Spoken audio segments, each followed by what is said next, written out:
Lalajo bioskop.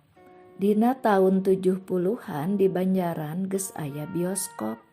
Bioskop Bintang anu ayeuna jadi Moal Gria jeung bioskop Cahaya anu ayeuna jadi IM Futsal. Keur masyarakat Banjaran jeung sabudeureunana mah aya na bioskop teh kacida matak kabungaheunana. Jadi hiburan bisa lalajo film-film, aya film Indonesia, film India, film Barat, Hong Kong jeung sajabana. Unggal peuting teu boleh pinuh-pinuh wae kuno lalajo. Pikeun jalma nu can pernah lalajo film, boh di bioskop Cahaya atawa Bintang, pasti manehna ngarasa tinggalin zaman jeung panasaran.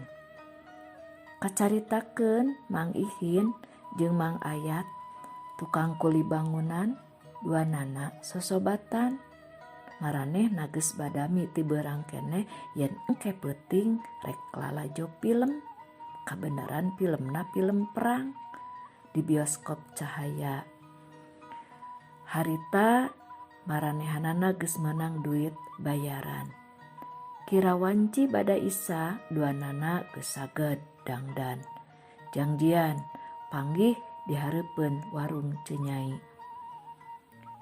Sanggeus duanana meuli karcis terus weh habus ka bioskop bari milih tempat diuk di jajaran panghareupna pajarkeun teh ameh jelas pisan cenah ningalina. Sakitar 30 menit nungguan sarta anu lalajo geus pinuh terus weh film rek dimimitian, lampu bioskop dipareuman. Mang Ihin jeung Mang Ayat manipogot teu ngicep-ngicep mencrong kana layar. Sakapeung gogodeg, sakapeung tarik napas, bangun tegang pisan. Keur kitu anaheang teh aya kapal udara ngaheang sigana rek nyerang ke pangkalan musuh. Mablesat seolah-olah rek nuju ka palebah panonton. Bari sorakna ngaguruh handaruan. Atuh teu anta parah deui. Mang Ihin buru-buru ngagabrug Mang Ayat. Sina dongko bari ngakorowok. Awas Ayat, bisi katubruk kapal, cenah bari nyepengan sirahna. Panonton nu sajana pating lalieu ka maranehna bari sareuri.